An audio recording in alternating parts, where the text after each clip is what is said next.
Très bien. Alors, on va démarrer. Donc, on est parachat Korach, au début de la parachat Korach. C'est marqué, là, c'est les choses suivantes. C'est marqué Vaikar Korach ben Itzar ben Kiat ben Levi. Vaikar Korach, il a pris Korach ben Itzar, qui étant fils de Itzar, ben Kiat, qui était lui-même Itzar, fils de Kiat, et qui était le fils de Lévi. Fils de Lévi qui était le fils de Yaakov Avinu. Donc, il y a combien de générations entre Yaakov et Korach? Ben voilà, il y a Lévi, Kehat, Itzar. 3 générations, et après, ouais, donc son arrière-arrière-grand-père, c'était Yaakov Avinu. Et donc, si on comprend bien, Itzar était le fils de Kehat, oui, mais Korach était le cousin germain de Moshe Rabbeinu. Ouais, juste que vous voyez dans son cousin germain, c'est-à-dire que les pères sont frères. Ok? Donc, il a pris Korach. On ne sait pas ce qu'il a pris. Il a pris quoi? Il a pris le métro, il a pris quoi? Il a pris Korach. Il a pris Korach, Ben Itzar ben Kiat ben Levi, Datan Vaviram. Il a pris Datan Vaviram, Ben Eliav et Od ben Pelet, Ben Reuven. Voilà, il a pris ces gens-là. Alors Rashi explique comme ça. Regardez Rashi. Vous avez Rashi? Le deuxième Rashi. C'est marqué Vaikar Korach en gras. C'est marqué Vaikar Korach en gras. Première ligne de Rashi. La Karetatzmo. Vous avez vu Rashi ou pas? La Karetatzmo, en français, ça veut dire il s'est pris lui-même.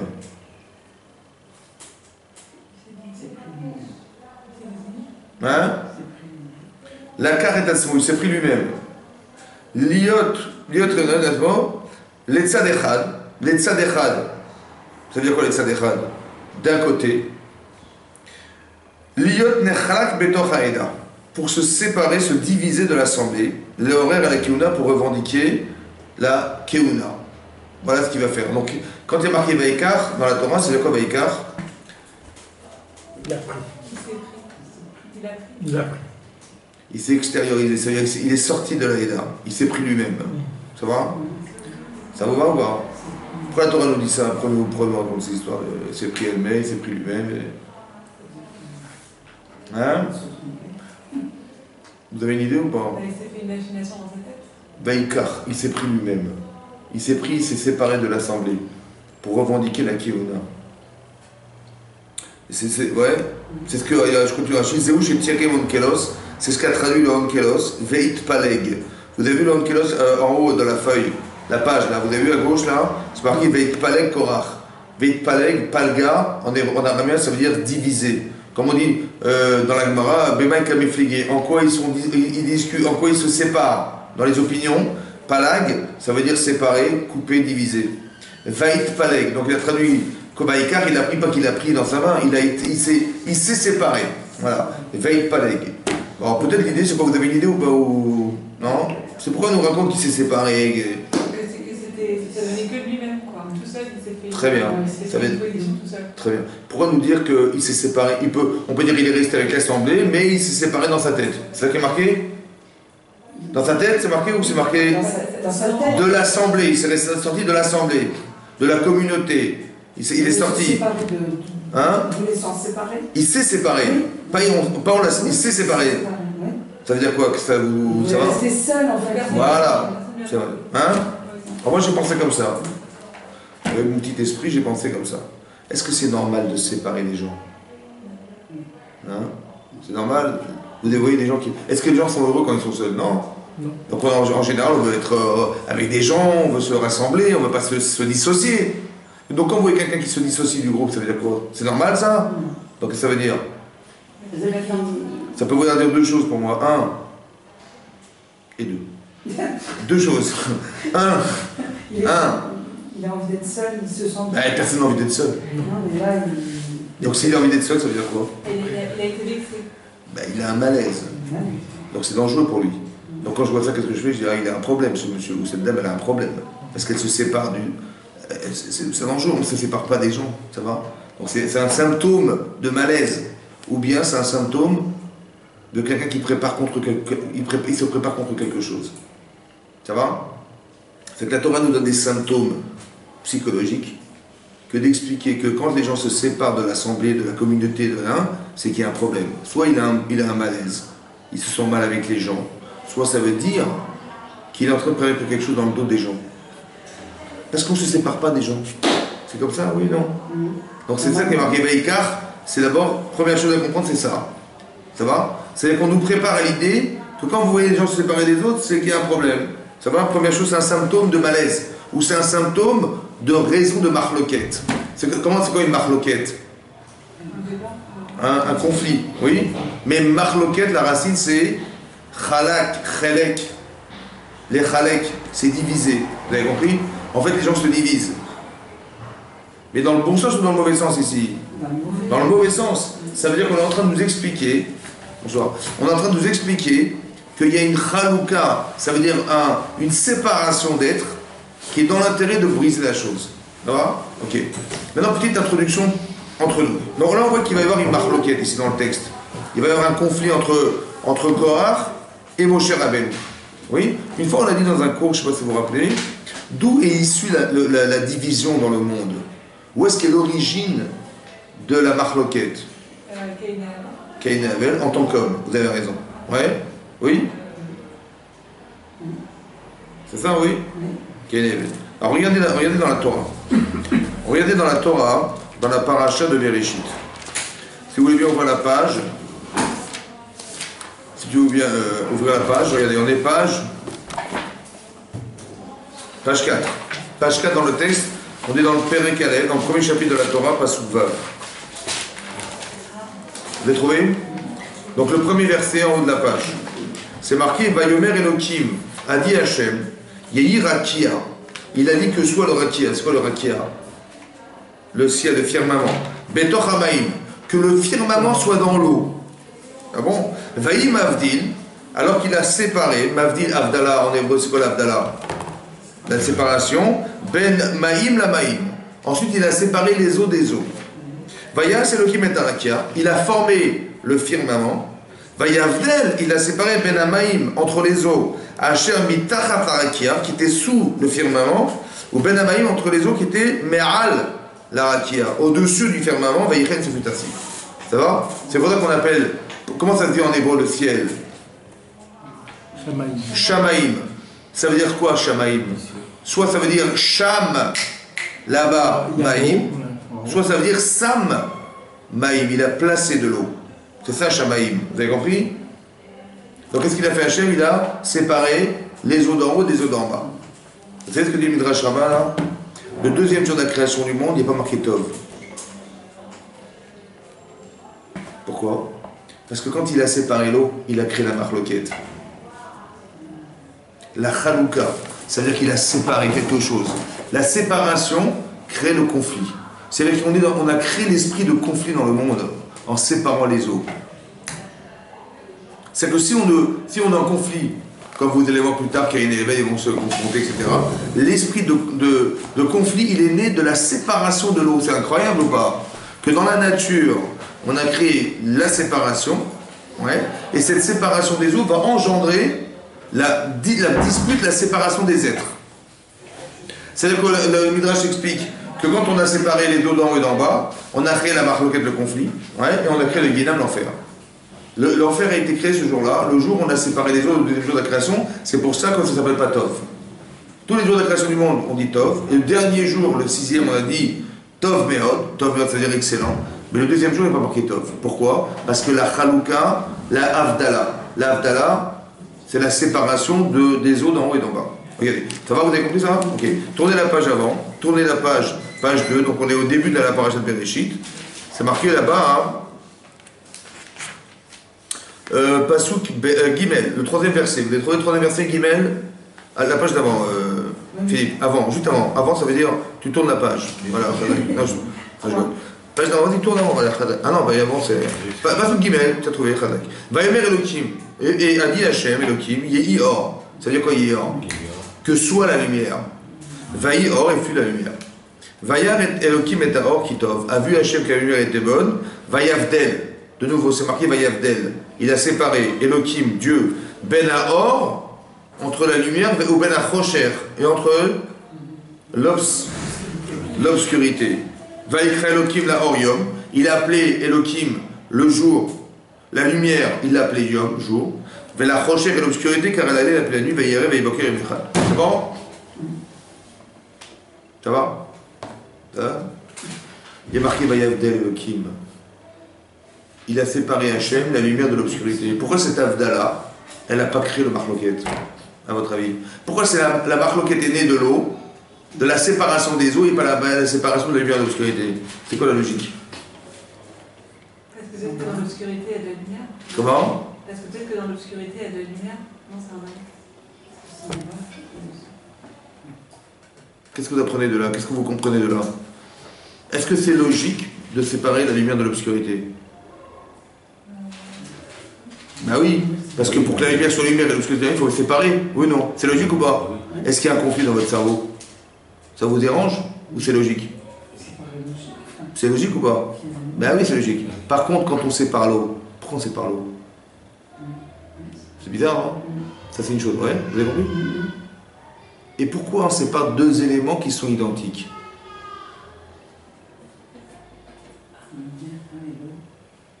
Ça veut dire que la marloquette, elle naît de quoi? Est-ce que quand les éléments sont de composantes différentes, il y a conflit? Hein? Est-ce que quand les éléments qui s'opposent sont différents ou s'opposent, est-ce qu'il y a conflit? Mais quand c'est la même, c'est de la même nature, c'est là que le conflit existe. Parce que pourquoi tu sépares alors que c'est la même chose? Ça va? Par exemple, le conflit humain, ça sera, ben on est tous des humains. Alors pourquoi il y a des différences? C'est injuste. Vous avez compris? C'est parce qu'on est commun qu'il y a une injustice. Mais s'il n'y a pas de commun, il n'y a pas d'injustice. Vous avez compris pas? Le conflit, c'est de comprendre pourquoi cette différence. Mais je la comprends pas parce qu'on est tous les mêmes, non? On est tous égaux. Alors pourquoi Dieu il a fait que l'autre il est plus intelligent, plus grand, plus beau, plus machin, plus riche? Pas normal. C'est ce qui fait le point commun entre nous qui crée la différence. Parce qu'on est commun. Alors pourquoi il y a des différences dans le commun? Pourquoi tu as séparé les eaux? C'est de même nature, c'est de l'eau. Vous avez compris ou pas? C'est que là que la marloquette. La marloquette, c'est quand on est. C'est ce que va revendiquer Korach. Qu'est-ce qu'il va dire Korach? Regardez une page ici, regardez une main dans la page de Bereshit, et regardez dans la paracha de Korach. Regardez ce que Korach va dire. C'est intéressant, hein? Regardez ce qu'il va dire Korach. Je reprends le texte de la paracha de Korach. C'est marqué là-bas. Voilà, on est aux pages 870 dans ce romache. Vous voyez? Je lis le texte. Vayakumu. Donc on n'est pas sous bête. Vous avez trouvé? Pas intelligent, hein? Pas sous bête. Vous avez trouvé? C'est marqué Vayakumu lifne Moshe.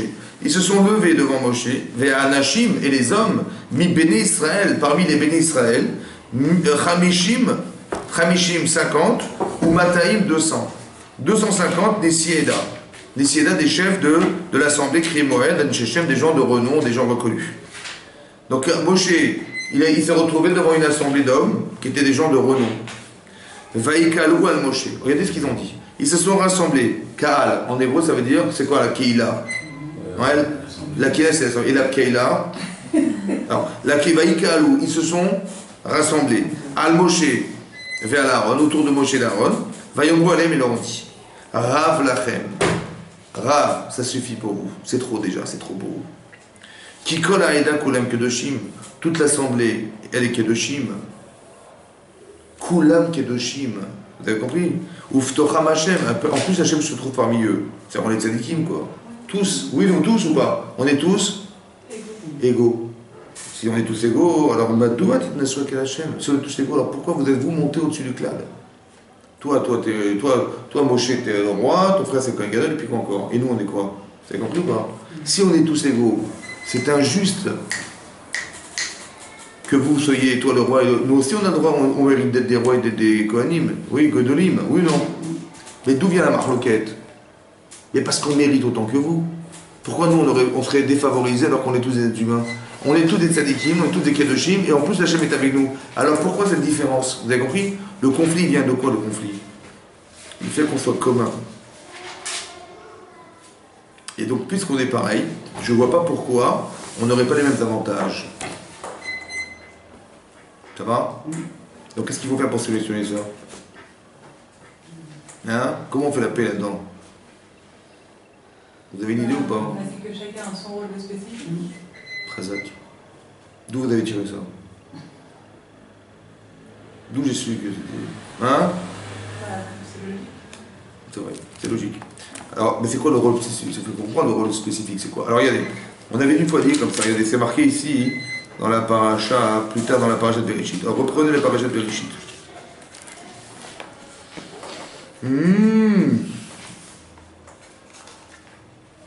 Alors, c'est marqué comme ça dans la Torah. Voilà. Regardez page 4. Oui, c'est marqué Pasuk Yud Dalet. Perek Aleph, Pasuk Yud Dalet. Vous avez trouvé? Le 14e verset. C'est marqué Vayimer Elohim, a dit Hachem, Yehi Meorot, que ce soit des luminaires. Birki Hashameim, dans le firmament du ciel. Et les Avdis pour séparer Ben Ayom Ben Alayla, pour séparer le jour de la nuit. Vayou Leotot, elles serviront de signes. Les Moadim et les Moed, les périodes, les Yamim, les jours, et les Shanim et les années. Ça va? On va calculer les périodes, les jours et les années grâce au soleil et la lune. Ok. Veillez les Meorot, Birki Hashameim, et donc, Vayou les Meorot, et donc elles seront des Meorot, des luminaires. Birki Hashameim dans les firmaments du ciel. Les Haïr, c'est quoi les Haïr? Pour éclairer. Or, les Haïr, pour éclairer, les Haïr à la Retz, pour éclairer la terre. Tout ça, c'est dans le but d'éclairer la terre. C'est la fonction, c'est d'éclairer la terre. Veillechel, ce fut ainsi. Vayas Elohim, donc a fait Hachem, et Shne Amarot Agdolim. Hachem a fait deux luminaires grands. Deux grands luminaires. Gdolim. Et Amarot Kadol, le grand luminaire, les mêmes Shelatayom, même Shelatayom pour régner le jour. Et Amarot Katon, et le petit luminaire, les mêmes Shetalayla, pour régner la nuit. V'et Akochamim avec des étoiles. Maintenant, les Chachamim, ils ont relevé une contradiction. C'est marqué, il y a eu deux grands luminaires qui sont au final devenus un grand et un petit. Mais ils étaient deux grands au départ. Comment ils sont devenus grands et petits? Un qui va régner le jour, c'est quoi qui règne le jour? Le grand luminaire, c'est le ciel, c'est le soleil, et le petit luminaire, c'était la lune. Mais au départ, ils étaient Gdolim. Ça veut dire quoi, Gadol? Ça veut dire quoi, Gadol? Oui, ça veut dire quoi, grand? C'est-à-dire, comment ça se traduit? Élevé. Hein? Puissant. Puissant. En lumière. Puisqu'on voit que le jour, le luminaire à Gadol, il est resté Gadol, et l'autre est devenu petit. C'est quoi petit? C'est qu'on a diminué sa lumière. Donc la Gdoula, la grandeur, c'est l'intensité de lumière. Ça veut dire qu'avant, il y avait deux grands... Il faisait aussi jour, le jour que la nuit. Il y avait autant de lumière le jour que la nuit. Donc comment on savait que c'était jour et nuit? Ben, il suffisait de voir les luminaires. Ça veut dire que quand c'était le soleil, c'était le jour, et quand c'était la nuit, c'était la nuit. C'est comme ça qu'on savait. Mais il y avait autant de lumière le jour que la nuit. Ça va? Mais tout à coup, c'est devenu l'inverse. Ça veut dire que le soleil est resté aussi intense qu'au départ, mais la lune, par contre, elle a perdu sa lumière. Et on a compensé par des étoiles. Mais on a diminué la lumière. Pourquoi on a diminué la lumière? Alors, Rashi explique comme ça.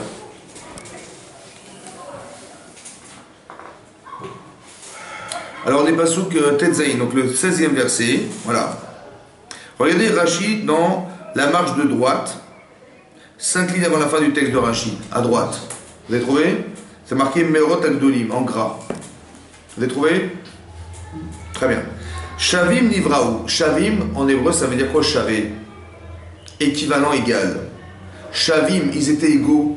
Et Nivraou ont été créés égaux. C'est-à-dire qu'au départ, la lumière du soleil et de la lune était égale. Shavim, équivalente. D'accord? Veitma Eta Levana a été rapetissée, on va dire, la Levana, la lune. Al Shekit Rega, parce qu'elle a condamné, accusé.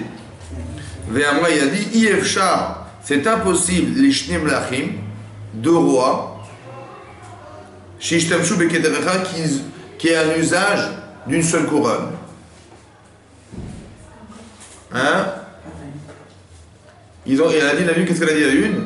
Kitrega, ça veut dire quoi? Kitra les quatre règles, en hébreu, ça veut dire condamné, accusé. Elle a accusé, elle a dit, mais pourquoi il y a deux rois avec une seule couronne? C'est quoi les rois? Le roi, c'est la lune, c'est quoi la couronne? Hein? Hein? La lumière. Ça veut dire quoi? C'est quoi la question de la lune? C'est quoi l'accusation, la condamnation de la lune? C'est quoi? C'est quoi la condamnation? Elle a dit à quoi ça sert de créer deux luminaires qui soient le roi et le jour et la nuit pour qu'au final on ait la même couronne? C'est quoi la couronne? C'est d'éclairer la terre. Elle est bonne la question ou pas? C'est la même fonction en fait. Voilà, c'est la même fonction.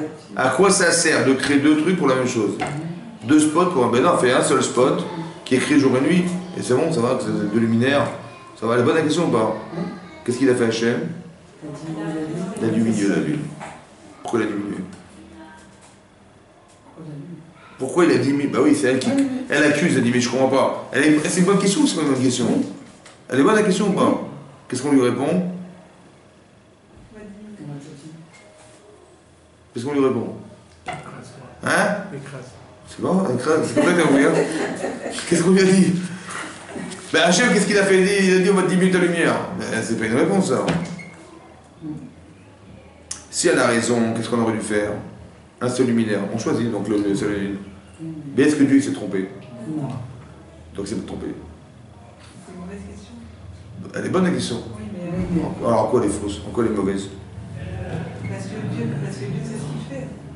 Ben, ça m'explique pas pourquoi elle est mauvaise. C'est vrai, c'est pour ça qu'on ne doit pas accuser Hachem. Oui, c'est ça. Vous avez raison. Donc c'est pour ça que c'est vexant. Bref, il y a une façon de poser une question. Kitrega en hébreu, ça veut dire qu'elle a condamné, elle a accusé. Ça se fait pas de condamner. Ça va? Oui, non. Mais est-ce qu'elle n'est pas déjà en conflit, madame? À quoi ça sert de créer 2 luminaires pour avoir la même fonction que d'éclairer la terre? C'est ça la question. La couronne, c'est d'éclairer la terre. C'est marqué pour éclairer la terre. Donc elle dit, mais à quoi ça sert de luminaire? Donc elle dit, mais non, il faut. Au fond d'elle, il y a une question. La question, est-ce qu'elle est légitime, la question? Ou alors elle est intéressée de la question? Quand on accuse, moi, quand je dis, bah écoutez, j'ai pas compris, pourquoi de luminaire? Bon, j'accuse personne. Mais quand j'accuse, ça veut dire qu'il y a un problème. Il y a que l'autre, il prend ma place. Que l'autre, il n'est pas. Donc vous avez compris le problème?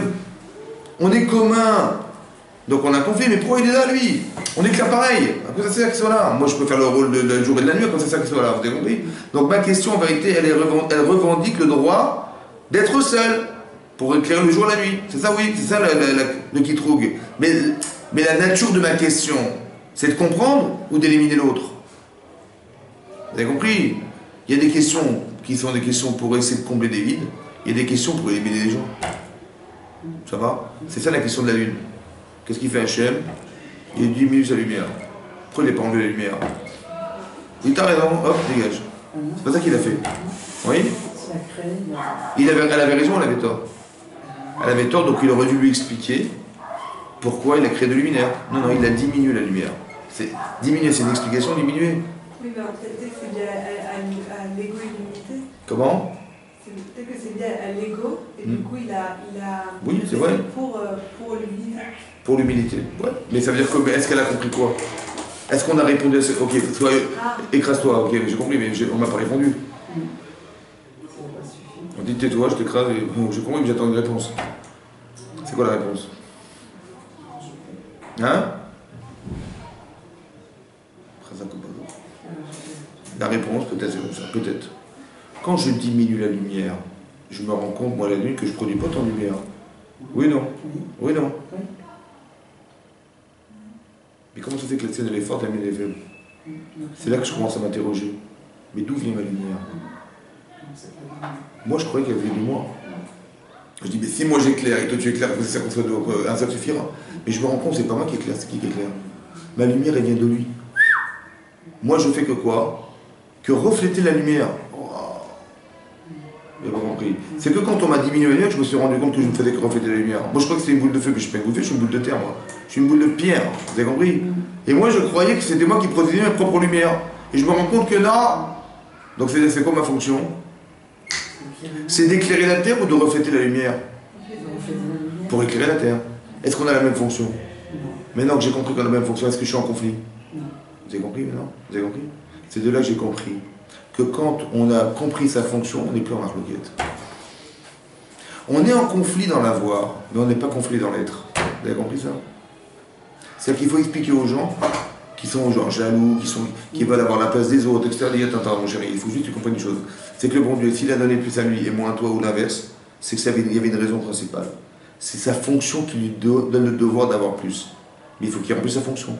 Donc ne sois pas jaloux de l'avoir de l'autre, parce qu'elle correspond à une fonction. Ça va? Et dès que tu as compris la fonction de l'autre, est-ce que tu es jaloux maintenant? Mais non, lui il sert à ça. Je dis, c'est pas ma place, moi c'est pas moi, ça. Moi j'ai ma fonction. Mais dès que tu as défini la fonction de l'un et de l'autre, il n'y a plus de marloquette. C'est-à-dire que ce qui est réparateur de discussion, de conflit, c'est de comprendre la fonction des autres. Vous avez compris quoi? Dès l'instant où moi je pense que la fonction était la mienne, quand Korah arrive à dire, mais moi je vais être Kohen Gadol, ça va? Donc il va revendiquer quelque chose. Ouais. Pourquoi? Parce qu'on est tous Kadoshim, on est tous des humains, on est tous des tzadikim. Pourquoi vous prendriez le poste de Kohen Gadol et pas nous? Nous aussi. Et vous avez compris qu'on peut revendiquer quelque chose des Shem Shamaïm, hein, parce que nous aussi on va atteindre des niveaux. Et on revendique le droit d'être... ça va? Parce qu'on pense, où est le problème ici de Korah? Il est où le problème en fait? Il est où le problème, messieurs, dames? Le problème c'est qu'on croit qu'on a un droit. Alors que qu'est-ce qui distribue les droits? C'est Hachem. Où c'est marqué? C'est marqué dans la Torah. Regardez plus tard, c'est marqué comme ça.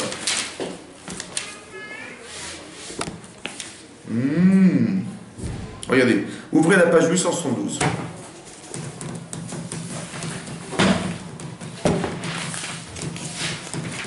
Pasouk et... ouais, le 5e verset. Vous avez trouvé? Regardez, c'est marqué. Vaïdaber el Korach. Donc Moshe, il va répondre à Korach. Vaïdaber el Korach, il a dit à Korach. Vous avez trouvé? 72. Ve'el kol radato, et à toute son assemblée, les morts en lui disant, Boker, ve'yodé Hachem et Hachalou. Hachem, il sait qui est avec lui. Ve'ta kadosh, et celui qui est saint, ve'ikri ve'lam, il le rapproche de lui. Ve'ta asher ibrabo, et celui qui l'aura choisi, yakri ve'lav. Vous avez compris ou pas? C'est pas toi qui choisis. C'est qui? C'est Hachem. Donc si tu as nommé Kohen Gadol, eh ben tu connais, si tu n'as pas nommé, tu n'es pas Kohen Gadol. C'est pas à toi de revendiquer qui va être Kohen Gadol. Vous avez compris la différence? C'est incroyable. C'est-à-dire, qu'est-ce qu'on nous demande en vérité? Qu'est-ce qu'on apprend ici? On nous demande, c'est sûr, mais comment savoir sa place? C'est ça le problème. Lui il dit, mais moi je ne suis pas à ma place, moi j'aurais voulu être Kohen Gadol. C'est accepter ce qu'Hachem nous propose. C'est ça, exactement, Khazak. C'est-à-dire que moi je fais le maximum de ce que je dois être. Et après, c'est Hachem qui m'orienterait et me dira, toi, tu vas faire ça, faire ça, faire ça. Vous avez compris ça? C'est-à-dire, on n'essaye pas d'avoir une place, on essaie d'être quelqu'un. Et à partir du moment où tu es quelqu'un, alors Hachem, il te place. C'est une bonne démarche. Et pourquoi c'est mieux? Pourquoi c'est mieux? Hein? Pourquoi c'est mieux? Hachem sait ce qui est bien pour nous. Et pourquoi l'inverse est faux? Pourquoi c'est pas mieux de choisir vous-même votre place? Parce que quand je choisis moi-même, je peux avoir raison, je peux avoir tort. Mais quand c'est lui qui a choisi, c'est sûr qu'il a raison. Il y a vraiment une différence. C'est incroyable. C'est extraordinaire. Ça veut dire qu'on ne peut pas être en conflit dans ces cas-là. Parce que si c'est Hachem qui a choisi, qu'est-ce que j'ai besoin? Vous avez compris ce que ça veut dire? Ça veut dire que c'est exactement comme la lune. Quand je dis, mais pourquoi pas moi? C'est comme si je condamnais Hachem. Est-ce que vous comprenez ça? Et pourquoi pas moi? Et pourquoi machin? Quand je suis jaloux ou jalouse, ou quand je suis envieuse, ou quand je suis envieux, ou que je machin, c'est qu'Hachem il s'est trompé. C'est exactement ça que ça veut dire. Il faut avoir l'humilité de se dire, de toute façon moi je dois devenir ce que je dois devenir, et c'est Hachem qui m'orientera. Et dans ce cas-là, il m'a choisi, tant mieux, il m'a pas choisi, ben, j'ai autre chose à faire. Il me donnera une autre direction. C'est pas moi qui vais donner la direction à ma vie. C'est ça qui est incroyable. Vous avez compris, ça veut dire, c'est extraordinaire comme nous ça, etc. Et quand on est comme ça, il n'y a plus de conflit dans la vie. Quand on croit qu'on va nous-mêmes diriger sa vie, ça va? C'est là qu'on va rentrer dans un conflit. Et quand on fait le maximum pour être des tzadikim, ou des gens droits, des gens honnêtes, etc., après, en fonction de ce qu'on a décidé d'être, alors Hachem nous oriente. Parce que Hachem, il est makri velav. Il rapproche les gens, ouais, qui sont devenus quelque chose. C'est comme à l'école. À la fin, on fait des bonnes études. Après, ben, on a choisi une direction d'études, etc. Après, ben, Hachem, il dit, tu vas te retrouver à tel endroit, c'est pas nous qui décidons. Vous allez comprendre que c'est le hasard qui va faire derrière, que l'endroit où vous allez vous trouver en fonction de la fonction que vous avez, c'est pas vous forcément qui l'avez choisi.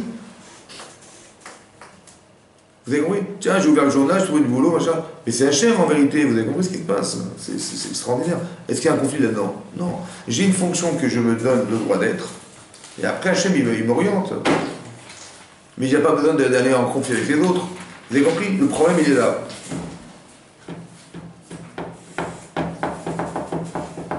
En tout cas, dès que j'ai compris la fonction de la différence de fonction de chacun, il n'y a plus de conflit, c'est clair et net. C'est-à-dire si je sais que lui, il a eu ça pour ça parce qu'il doit faire ça, et moi j'ai eu ça pour ça parce que je dois faire ça, on n'est pas dans la même fonction, il n'y a pas de marque. Il n'y a pas de conflit, il n'y a que des conflits d'avoir. Il n'y a pas des conflits de fonction d'être. Jamais dans la vie. Parce que s'il a une fonction qui est particulière, je lui laisse sa fonction à lui. Ben oui, il a raison, parce qu'il a. Mais je n'étais pas en conflit, parce que moi j'ai autre chose à faire dans ma vie. Vous avez compris? C'est parce que je n'ai pas défini de fonction que je suis en marloquette. Mais dès que j'ai défini, pas de problème. C'est pour ça qu'il faut apprendre aux gens à se définir et à exactement savoir, tu vois, dans ta vie, qu'est-ce que tu as besoin de te mêler de la vie des gens. Puisque la tienne, elle est... Le Yitzhara, il voudrait te détourner de ta fonction en pensant que tu vas être celle de l'autre. C'est dommage. Tu rates ta vie. Tu rates ta fonction essentielle. Sous prétexte d'avoir. Tu as compris? C'est pour ça que d'être envieux, de jalouser, d'être jaloux, d'être haineux, machin, ça n'a pas de sens. Quand vous comprenez ça, vous avez compris que ça n'a plus de sens. C'est pour ça que c'est assourd. C'est interdit. Pourquoi c'est interdit? Parce que ça n'a pas de sens. Parce que tu vas rater ta fonction personnelle essentielle, tu vas la rater. C'est dommage. Donc c'est assourd. Vous avez compris? C'est ça que ça veut dire que c'est assourd. C'est interdit. C'est dommage. J'ai compris. Ok. Est-ce que c'est clair et net? Très bien. On continue? Alors, on reprend Rashi. D'abord, première chose à savoir. D'abord, regardez. Une chose qu'on avait déjà vue, mais là c'est important de souligner dans cette paracha. Premier verset de la Torah, premier verset de la paracha de Korach. Vous avez vu? Vous avez retrouvé le premier verset? C'est marqué Veikar Korach. Donc il a pris Korach, Ben Itzhar, fils de Itzhar, Ben Kehat, Ben Lévi. Ça va? Donc je répète. Il a pris Korach, qui était le fils de Itzhar, fils de Kehat, qui était le fils de Lévi. Et on n'a pas dit fils de Yaakov. Comment ça se fait qu'on n'a pas dit fils de Yaakov? Hein? C'est vous qui nous avez dit, je crois que c'était Yaakov qui ne voulait pas. Très bien. Qui voulait pas le nom de Korah dans sa descendance. Très bien. Il ne voulait pas qu'on mentionne son nom, ni qu'on associe. Ça va? Dans la paracha de. Où c'est marqué ça? Vous vous rappelez ou pas? Non, ça vous dit rien? Très bien. Alors ouvrez la paracha de Vaïchi. La paracha de Vaïchi, c'est la dernière paracha du Sefer Bereshit. Donc je suis dans la fin du Sefer Bereshit. Avant Parashat Shemot, vous avez vu? Donc là, je vais vous retrouver la page. On est exactement quand Yaakov il a fait les bénédictions de ses enfants. Vous vous rappelez de ce passage? Voilà. Page 294. Donc on est dans le 49e chapitre. Ouais, 49e chapitre. Verset numéro 5 pour les Tunisiens et 6 pour les Marocains. Alors, Pasouké, vous avez fait Pasouké? Voilà. C'est marqué Shimon et Lévi Achim. Tout ce qui est marqué là, c'est une prophétie. Hein. Vous voyez, c'est une prophétie que Yaakov il a voulu dire à la fin des temps, il prophétise. C'est qui parle alors? C'est le bon Dieu qui parle, prophétie. C'est qui parle? C'est Hachem.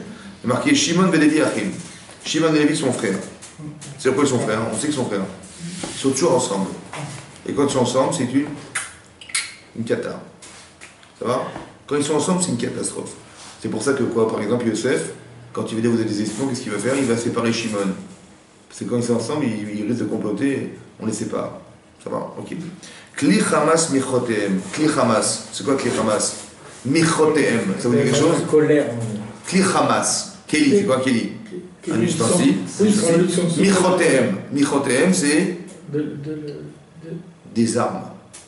Kli Hamas Michotehem. Les armes. Elles ont été Hamas, Hezbollah, Hamas volé. Ça a été, vos armes ont été volées. De quoi il parle? C'est quoi avoir volé? Ces armes, elles ont été volées. De quoi tu parles? Alors on fait Rashi. Quand on comprend rien, qu'est-ce qu'on fait? On fait Rashi. D'accord? Rashi dit Kli Zayan. D'accord? Regardez Rashi. Hamas. Vous avez vu Hamas, Kli Hamas? Dans la colonne de droite, on est exactement 3, 6, 7 lignes avant la fin du texte de Rashi. 7 lignes. Dernier mot de la phrase, Kli en gras, c'est marqué Kli en gras. Vous avez trouvé? Kli Hamas. Umanutzo. Cette Umanut, c'est quoi une Umanut? Ce métier, ouais, mais ça veut dire cette façon d'être. Shel Retzira, le crime. Parce que qu'est-ce qu'ils ont fait? Après que Dina a été abusée par Shrem Ben Hamor, qu'est-ce qu'ils ont fait? Ils ont fait un coup, hein, ils ont fait un carnage. Ils ont carrément disséminé toute la ville. Ça va? En prétextant, soi-disant, on va se marier, faites la brique mina. Au bout de 3 jours, ils étaient complètement handicapés. Ils sont rentrés, ils ont tué. Ça va? Ils disent, ce que vous avez fait là, cette Oumanout là, cette façon de fonctionner, elle est un vol. Vol. Retzicha, Hamas ou Biadechem, c'est un vol dans vos mains. Pourquoi? Birkat Esav, ça c'est la bénédiction d'Esav. Qu'est-ce qu'il a dit Yitzhak à Esav? Il a fait une bracha, hein, laquelle? Il a dit, tu vivras par le sabre. C'est la bracha qu'il lui a donnée. Cette façon de fonctionner, c'est pas la nôtre, c'est celle des saves. Umanut Sheloi, c'est la sienne. Ve'atem chamastem otaemenu. Et vous lui avez volé. Ça veut dire que vous avez, mais comment on va faire? Vous avez trouvé l'idée de massacrer la ville pour venger votre sœur. C'est vrai? Mais cette façon de fonctionner, elle n'est pas de chez nous. Elle a été volée des saves. Alors je continue le texte. Besodam, le texte de la paracha, là-bas, c'est marqué Besodam, dans leur secret, Al Tavonafshi ne vienne pas mon âme. Ou Bik Alam est dans leur assemblée, Al Tachet Kevodi n'associe pas mon kavod, mon honneur. Ki Beapa Margouish, parce que par la colère ils ont tué un homme. Un homme, c'est qui un homme? C'est toute l'assemblée, c'est comme un seul homme. Ou Bir Tsodem est par volonté, Aïk Rouchor, ils ont déraciné le taureau qui était Yosef. Ça va? Alors Rashi explique comme ça. Besodam Atavonafshi, 2 lignes avant la fin du texte de Rashi, 2 lignes avant la texte, on est à droite. Vous avez trouvé? Zema, c'est Zimri. Zimri Ben Salou. Vous avez connaissez Zimri Ben Salou? Celui qui a été avec la princesse de Midian et tout ça, oui? Oui? Que Pinchas il a dû assassiner. Il descend de qui lui? Il descend de Shimon. C'était le chef de la tribu de Shimon. Il dit Kshnika Betsu Shito Shel Shimon, ouais, la vie est à Midianit Lifne Moshe, Amroulo Zo Asuro Muteret. Qu'est-ce qu'il a fait, Zimri Ben Salou? Il a amené une fille de Midian. Il dit moi, je peux l'épouser ou pas celle-là? Il ne me dit pas que je ne peux pas l'épouser, c'est épousé une fille d'Itro, toi. Et comment ça, vous avez compris ce qui s'est passé? Il s'est rebellé contre Moshe Rabbeinu. Il dit Vini Thomas Rassouraï, ouais, qui te l'a permis, d'accord. Il dit Lo Itzacher Shemi Bedavar, ne rappelle pas mon nom dans cette histoire. Zimri Ben Salou, je ne veux pas voir mon nom là-bas. Et après c'est marqué Ubikalam, ouais, c'est Ikshikil Korach, lorsqu'il a rassemblé Korach, Shou Mishito chez Lévi, qui était parti de la tribu de Lévi. Kol Aïda al Moshe ben Aaron. Ouais, al Tachet Kevodi, n'associe pas mon kavod. Ouais, al Ya'itzached Imaem Shemi, ne mentionne pas mon nom chez les Mar. Korach Benissa ben Gad ben Lévi, on n'a pas dit Moshe Yaakov Avinu. C'est là qu'est-ce qu'il a dit Yaakov Avinu? Qu'est-ce qu'il a dit en gros? Il a dit quoi? Ne m'associe pas à ce qui s'est passé là-bas. Pourquoi? Hein? Je veux pas qu'on mentionne mon nom dans cette histoire. Ni dans celle de Korach, ni dans celle de Shimon de Zimri Ben Salou. Je veux pas mon nom. Pourquoi? La colère. Hein? La colère. Il est vexé. Ou parce que ça a été volé des saves. Ça n'a pas été pris de moi, ça a été volé des saves. Ça veut dire que ça vient de qui? De votre initiative personnelle. C'est vous qui avez décidé de venger votre sœur. C'est vous qui avez décidé la forme, par la violence et par le crime. Ça ne vient pas de moi. Ça ne vient pas de moi, donc la racine de quoi? La source de ce qui est Korach et la source de ce qui est Zimri Ben Salou, c'est de qui? La source, c'est qui? C'est Shimon et Lévi. La source. Ah oui, oui. Mais c'est pas moi. Donc ça veut dire que c'est pas qu'il dit j'ai honte de vous. Non. Il dit sachez que ce qui est arrivé là-bas, ça vient de ces deux-là. Vous savez qu'est-ce qu'on apprend ici? Qu'est-ce que vous apprenez? Vous avez compris quoi maintenant? Qu'est-ce que vous avez compris? Vous avez compris que le terrain dans lequel se trouve Korach, que de se rebeller contre Moshe Rabbeinu, le terrain dans lequel se trouve Zimri Ben Salou, de s'opposer à Moshe Rabbeinu, il vient d'où? Il vient de la violence, un jour physique exprimée par ses ancêtres. Ça va? Qu'au départ c'est de la violence physique, et ça devient de la violence verbale. Et c'est-à-dire au départ c'est physique, soi-disant je vais venger ma sœur, pour faire la justice, mais en fin de compte, c'est de la haine. Ça va? Et c'est pas dans la violence qu'on résout les choses, les problèmes. Et ça veut dire que ça va engendrer de la violence dans le cas d'Israël un jour. Contre la Torah, vous imaginez ce que ça veut dire ou pas? Ça c'est une chose à comprendre. Deuxième chose à comprendre, c'est quoi? Qu'est-ce que vous voyez là? C'est pas incroyable ce qui est marqué là ou pas? Quoi? Parce que Lévi l'a fauté, alors son petit-fils il va... un petit-fils il va... C'est parce que c'est un effet boule de neige, quoi. Ça veut dire qu'on transmet... C'est que tes actes se sont... Et tant qu'elle n'est pas résolue, eh ben, c'est à nous de la résoudre. On transmet ce qu'on est. C'est incroyable. Donc quand on fait tes choses, c'est pour qui? Ah ben, parce que vous transmettez ce que vous êtes. Ce que vous êtes et ce que vous avez transformé en bien et en mal. Vous le transmettez aux autres. C'est un truc de fou, ça. Mais est-ce qu'on peut dire que Korach, il est victime de son arrière-grand-père?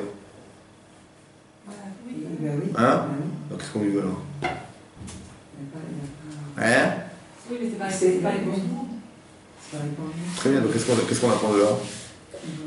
Que des fois, il y a des situations, écoutez-moi bien, des fois, il vous arrive de dire, mais c'est bizarre, j'ai rien fait pour arriver à cette situation et je réagis comme ça, c'est bizarre, non?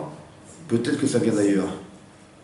Mais moi, quand je vais solutionner ça, je vais faire tchouva sur ce que je suis, parce que je vois que c'est une réaction qui... C'est pas issu de mon expérience. J'ai une tendance naturelle vers quelque chose. Par rapport, ici, il est une tendance naturelle à se rebeller contre la référence que mon cher avait. C'est quand même bizarre quand même, ouais.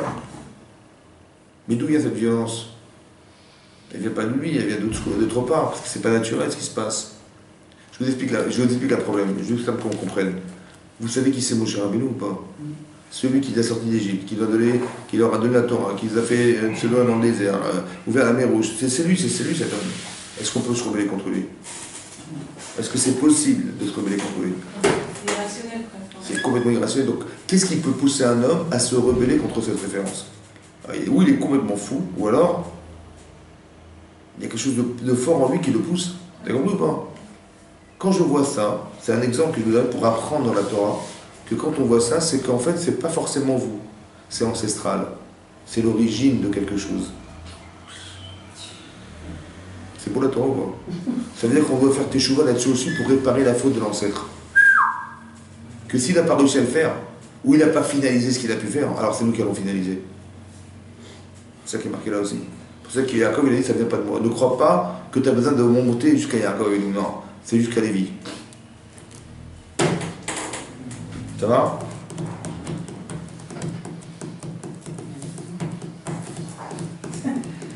Hein? Comment? Ça vous fait mal? Non, c'est bien, c'est bien. C'est bien de le savoir quand même. Parce que des fois on n'a pas besoin de s'accuser. Des fois, je dis, ah, tu vois, j'aurais dû faire ça. Non, c'est pas forcément toi.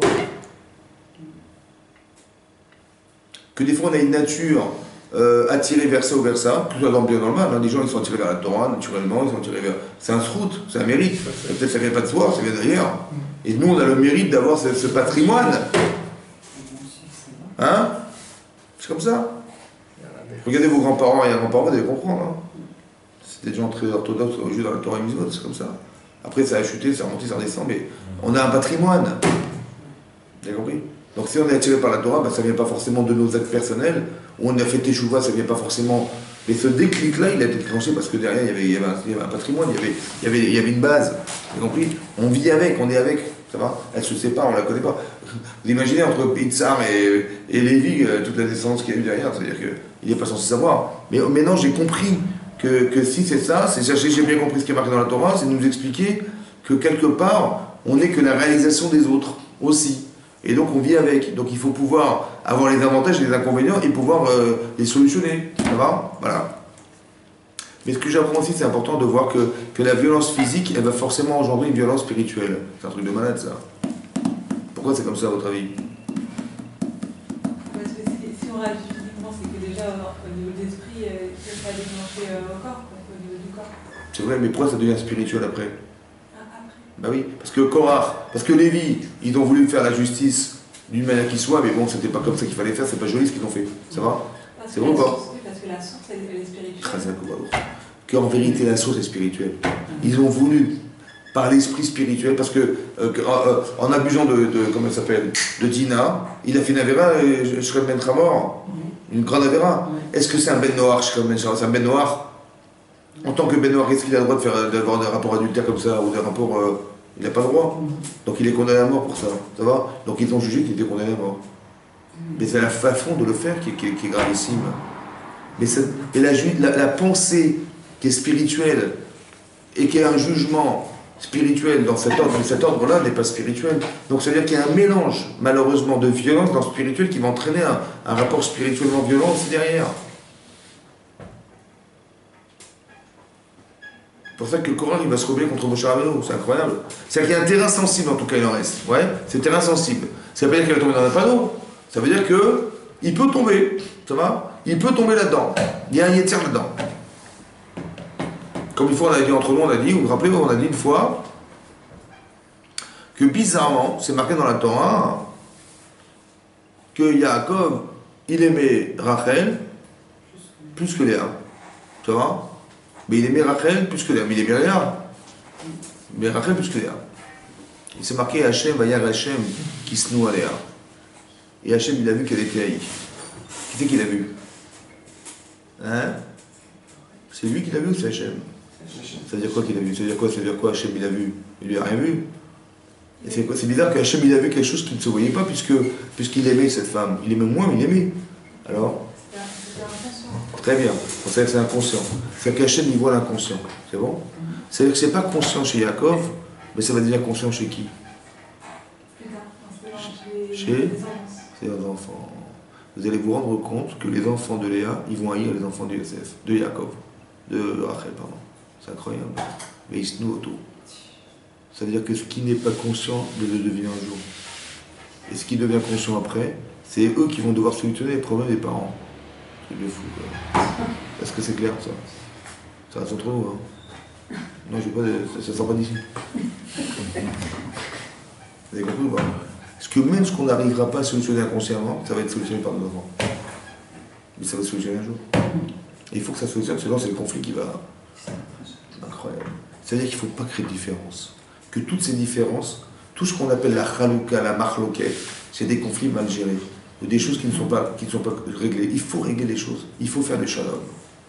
Parce que ce qui n'est pas shalom, ce qui n'est pas shalem, il y a forcément une fracture et on va vivre avec. Ça va se ressentir, vous allez voir, c'est comme ça.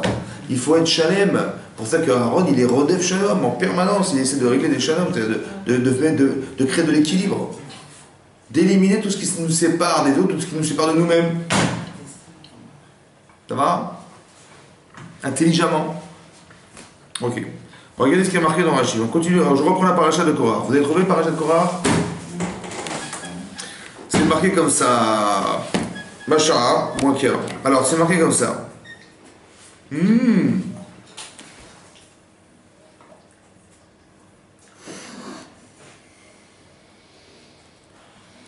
D'accord. Regardez, vous êtes page 870 avec moi là? 870, vous avez trouvé?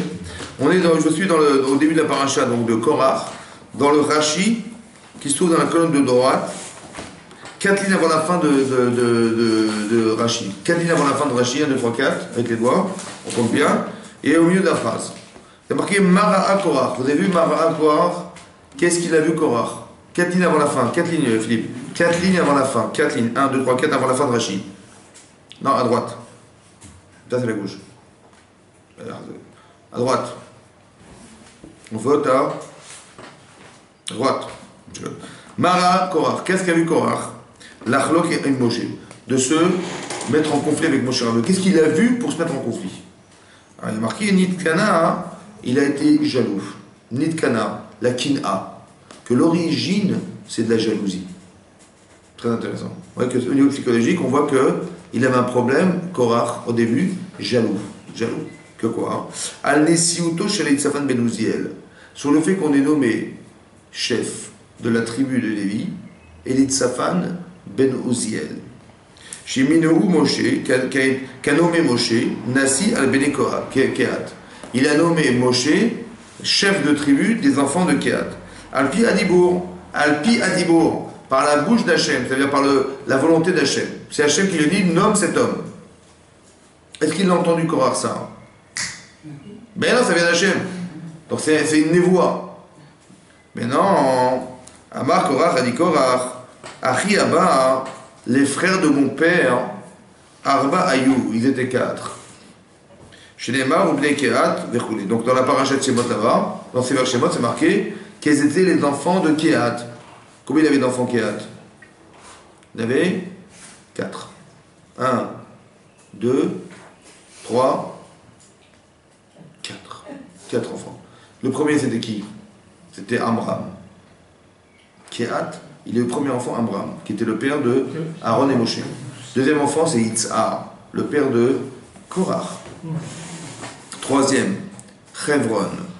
Quatrième, Uziel. Ça va? Alors, il est comme ça.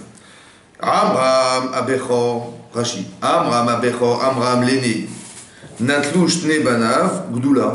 Ces deux enfants de Amram, ils ont pris la Gdoula, la grandeur. Que quoi? Hein? Echad Meler et Echad Kohen Gadol. Un était roi et l'autre Kohen Gadol. Amram qui était le père de Moshe et Aaron. Donc un il est devenu roi, l'autre il est devenu Kohen Gadol. Mais non.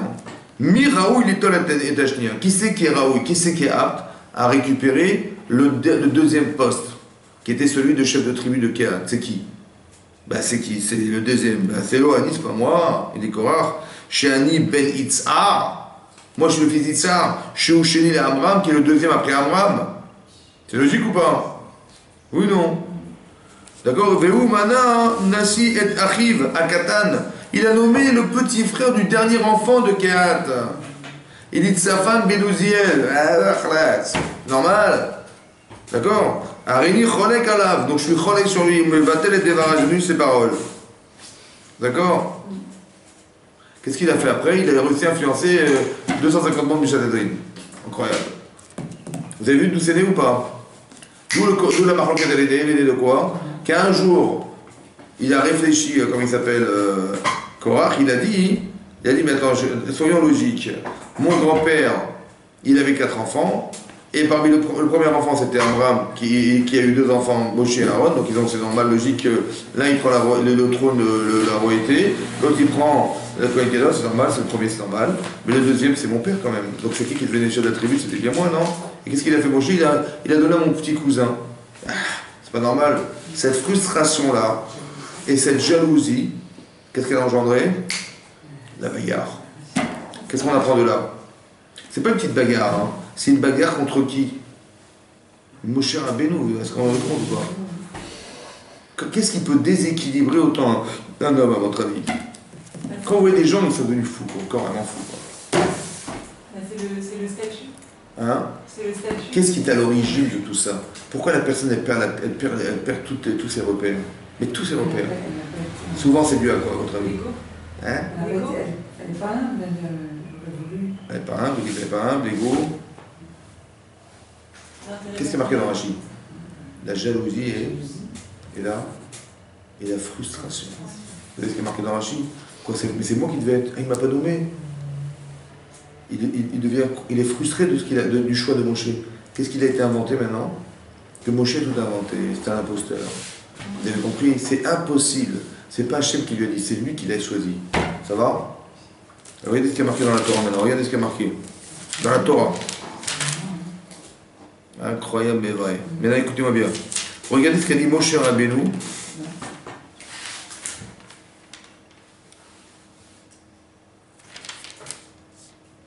Allez, regardez page 876. 876. Oui, il a dit comme ça, vous allez prendre chacun des kétorettes, des encens, etc. Vous les soi-disant les Kohen Gadol, ça va? Maintenant je suis Passouk Kafret. Regardez, Yves, Passouk Kafret, page 876. Le 28e verset. Vous avez trouvé? Vayomer Moshe, a dit Moshe, Bezot Edun, par cela vous saurez, qui Hachem Shelachani, que Hachem m'a envoyé, la Hassan et Kol HaMaasim Haeleh, tout ce que j'ai fait, qui l'ominibi, ça venait pas de mon cœur, c'est pas moi qui ai décidé. Vous avez vu ce qui est marqué dans la Torah? Moshe a dit, mais ne croyez pas que c'est moi qui ai décidé. Qui c'est qui a décidé? Hachem. Et vous verrez, voilà, vous allez prendre les Torah. Si vous avez raison, vous serez congrégués, et sinon la terre va s'ouvrir et elle va vous engloutir. Et elle les engloutit. Il avait dit de parler, les engloutit. C'est-à-dire que quoi? Ils ont vu de leur vue que c'était Hachem qui avait choisi, c'est pas eux qui avaient choisi. C'est bon? Et c'est-à-dire qu'ils ont cru que c'était qui? C'était Moshe qui avait décidé. Influencé par Korah. Comment? Influencé par Korah. Non, c'est lui qui a inventé cette histoire. Que Moshe qui a décidé que c'était pas Korah qui serait le chef de la tribu, c'est qui? Ça sera son petit cousin. Mais qui c'est qui a décidé? Non, lui, Korah, il croyait que c'est qui? Ah oui, c'était Moshe. Donc il a dû dire de merde, mais ne croyez pas que c'est moi. Je suis rien là-dedans, moi. Et donc il va dire, je vais vous prouver que c'est pas moi, que Hachem, je dirais Hachem, écoute, c'est simple. Celui qui, si c'est pas moi, qu'il soit Kohen Gadol, et si c'est moi, que la terre elle s'ouvre. Ça va? Que si ça vient d'Hachem, que la terre elle s'ouvre, et la terre elle s'ouvre. Ça va, c'est ce qu'il a dit, oui, c'est clair? Peut-être écoutez-moi bien maintenant. C'est une petite parenthèse. Qu'est-ce qu'ils ont cru Korah? Ils ont cru Korah que c'était Moshe qui a inventé. C'est vrai ou pas? Regardez le corps du Lachon Hara. Le corps du Lachon Hara, écoutez-moi bien. Le Lachon Hara. Qu'est-ce qu'elle a dit à Amram, à son frère Aaron? Vous vous rappelez ou pas? Elle a dit, mais regarde, Moshe il s'est séparé de sa femme. Ça se fait pas. C'est pas parce qu'on est prophète qu'on se sépare de la femme. Est-ce que Hachem il parle qu'à Moshe et qu'il parle qu'à Moshe, il nous parle aussi à nous? Arbe Moshe diber Hachem, seulement à Moshe il parle à Hachem, il nous parle aussi à nous. Et si Béhémet, Quand on est prophète, on doit se séparer de sa femme ou de son mari. Hachem m'aurait dit, sépare-toi de ton mari. Mais Hachem m'a dit de me séparer de mon mari. Donc, d'où il a inventé ça, mon cher? Donc c'est Hachem qui lui a dit. Qui lui a dit alors? Hein? C'est lui qui l'a inventé. En disant ça, elle a dit que Moshe il invente des trucs. C'est du Lachon Hara. Donc elle a été touchée ou pas? Dites-moi, les Meraglim, quand ils sont revenus d'Israël, ils ont été demandés à Moshe Rabbeinu son avis? Pourquoi? Parce que des fois, Moshe, c'est pas lui. C'est pas Hachem, des fois, c'est lui. J'ai pas besoin de savoir ce qu'il pense, j'ai besoin de savoir ce qu'Hachem il pense. Ça va ou pas? Est-ce que je vais le consulter? Non. Quand là, ils ont dit, mais on est tous kadosh ici, hein. Ça va? Donc pourquoi toi tu montes sur... Toi tu es Kohen Gadol, ton frère est Kohen Gadol, toi t'es le roi, et nous alors? Ça va? Et en plus de ça, moi j'aurais dû être chef de tribu, c'était logique ou pas? Et tout à coup t'as nommé mon petit cousin, mais ça veut dire que tu inventes des trucs. Mais d'où ça me vient dans la tête qu'il invente des choses, mon cher ami, par lui-même?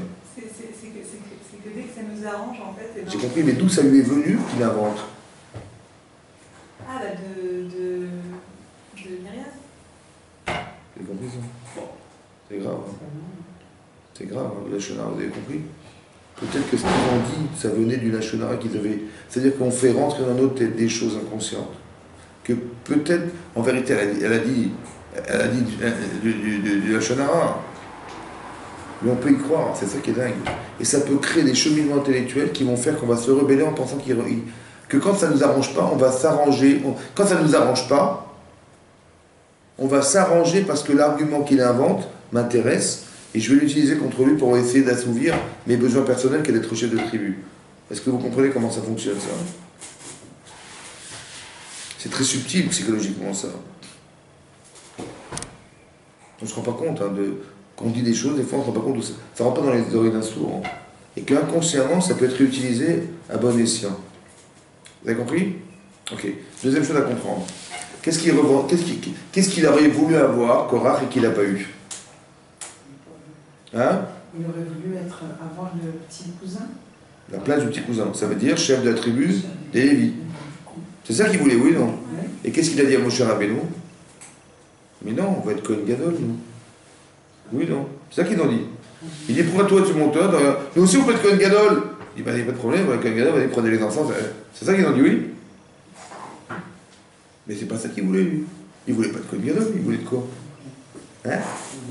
Il voulait être chef de la tribu de Lévi. Pourquoi il n'a pas dit chef de la tribu de Lévi? Il a dit non, Kohen Gadol, pourquoi? Ça, c'est une chose à comprendre. Deuxième chose à comprendre. Moi, je suis Moshe Rabbeinu, j'écoute quelqu'un me dire je vais être Kohen Gadol. Bon. Alors, je vais m'acharner en lui expliquant, mais écoute, t'as pas compris, mon cher, tu peux pas être Kohen Gadol, Kohen Gadol, Kohen Gadol, tu peux pas être Kohen Gadol. En fait, c'est ça son problème? Non, c'est Lévi. Il veut être le chef de la tribu de Lévi. Donc moi, si je m'acharne à lui expliquer Kohen Gadol, en vérité, c'est un faux problème, parce qu'il ne veut pas être Kohen Gadol, lui. C'est un prétexte, Kohen Gadol. Si tu m'as fait ce coup-là, mais tu vois ce que je vais te faire. Vous avez compris ou pas? En vérité, le problème, il est où? Il est derrière. En amont, c'était quoi? C'était d'être... Je suis frustré que tu ne m'aies pas donné le poste de Lévi, alors je vais te demander Kohen Gadol. Mais moi, qui l'entends dire, comment je vais savoir que c'est pas son problème, Kohen Gadol? Comment je vais le savoir, moi? Quelqu'un, il me parle, d'où je sais que son problème, c'est pas ce qu'il est en train de me dire, c'est autre chose. Comment je vais le savoir? Hein? Comment vous allez faire? Vous savez pas? Dommage. Vous savez comment vous allez faire?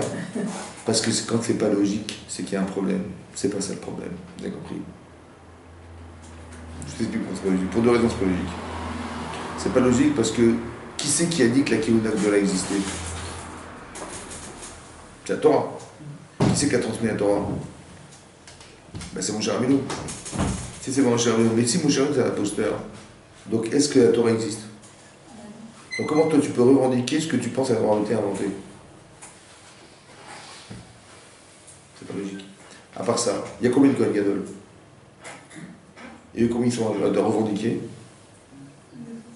250. Donc il y a forcément 249 qui vont mourir. C'est logique? Hein? C'est logique? Ah bon, c'est logique? C'est pas logique? Hein? Bien sûr, c'est pas logique. À part ça, contre qui tu revendiques? Attends, j'ai pas compris. Tu dis, mais tu es un imposteur. J'ai pas compris. Mais au départ, tu savais pertinemment que le seul homme qui pouvait transmettre la Torah, c'était lui. Il n'y avait pas d'autre. Parce qu'à un moment donné, on a entendu les Aseret Adibrot, on a entendu deux, c'était plus possible. Déjà, c'était plus possible. Donc on a dit à Moshe, écoute, toi tu écouteras, et tu nous diras ce qu'il a dit parce qu'on ne peut pas supporter. Donc tu avais vu que Moshe était spécial ou pas? Et toi, tu prétends maintenant que tu peux te passer de lui? Ah, je m'en prie, c'est contradictoire. Donc ne me raconte pas des bobards avec ton Kohen Gadol. Ça veut dire comme ça, écoutez-moi bien. Quand vous voyez les gens qui disent c'est que forcément, il y a une frustration derrière. Donc n'essaie pas de solutionner ce qu'il te dit. Essaie de comprendre que derrière il y a une frustration. Demande-lui, dis-moi qu'est-ce qui s'est passé pour que tu dises des choses pareilles. Il dit pareil. Il va dire, oui, regarde ce qui s'est passé. Vous avez compris quoi? Quand c'est pas logique, c'est forcément qu'il y a une frustration qui... Quand vous voyez que les gens se rebellent, mais de façon violente, c'est que forcément derrière il y a un gros bisaïon.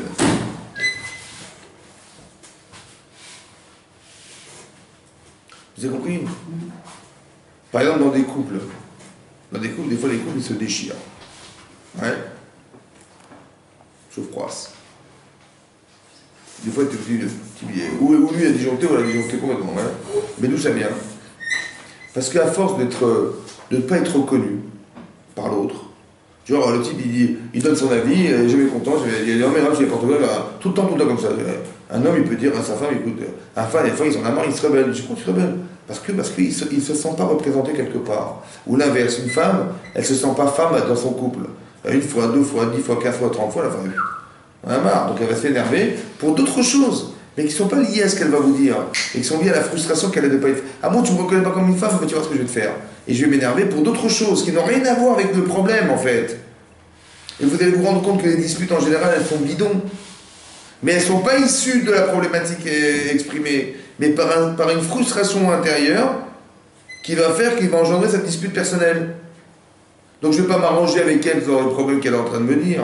Et je suis en train de comprendre qu'est-ce que j'ai dû faire derrière qui a fait qu'elle a réagi comme ça. Ou qu'il a réagi comme ça. Vous avez compris? Quand on perd le sens des choses, c'est que forcément derrière, il y a quelque chose de froissé. Vous avez compris? Comme une fois, un rabbi a dit, vous avez une feuille blanche, une feuille vierge, blanche. Bon, si vous la prenez, vous la triturez comme ça, vous la froissez comme ça. Je dis, bon, elle est froissée. Essayez de la remettre comme avant. Lisse et plate comme avant. C'est fini. Ça commence à tirer dessus, vous allez avoir des plis partout. Il faut faire attention à ça. Hein. Parce que quand on froisse les gens, après on dit excuse-moi, je m'excuse, pardonne-moi, ok, on va retendre la feuille. Mais elle ne sera jamais comme avant. Ça va? Rappelez-vous toujours de ça. Faire attention de ne pas rentrer dans un conflit parce que ça sera toujours pire après. On ne retrouvera jamais l'origine. C'est pour ça que des gens vont dire, après c'est très difficile de pardonner et c'est très difficile de penser que la personne ne va pas recommencer. Parce que la feuille elle est froissée. Elle restera froissée. C'est très difficile. Ça prend énormément de temps pour remettre à plat quelque chose qui a été froissé. Pas rentrer dans un conflit. Ça veut dire qu'il vaut mieux être au service de ce que l'autre a besoin, ouais, que le contraire. Bon, je m'explique. Hachem a créé des manques obligatoires. Par exemple, on peut pas manger et rester à se faire manger pendant 20 jours. C'est impossible. Dès le lendemain, il faut remanger. Dès le lendemain, il faut boire. Dès le lendemain, il faut dormir. Tout ça, c'est des manques. Est-ce qu'elles sont des tares? Sont des tares? Non. Mais pourquoi? Pourquoi Hachem crée des manques? Pourquoi? Ben pour avoir besoin de l'autre. Avoir besoin de manger. Avoir besoin. Socialement, j'ai besoin de... Et spirituellement, j'ai besoin d'Hachem. Donc tous ces manques, ils ont été organisés parce qu'il n'y a que le manque qui crée le lien. C'est clair ou pas? Non. J'ai envie de me marier. Je suis un jeune homme, je suis une jeune femme, j'ai envie de me marier. Je cherche le prince charmant, je cherche la famille idéale, je cherche ma femme. Voilà. Bon, je cherche. C'est un manque ou pas? Bon, quand je l'ai trouvé après, j'ai trouvé ma femme. Voilà. Votre recherche, j'ai trouvé mon mari. Comment je me trouve? Comblé. Bien ou pas? Mais maintenant que je suis comblé, j'ai plus de recherche.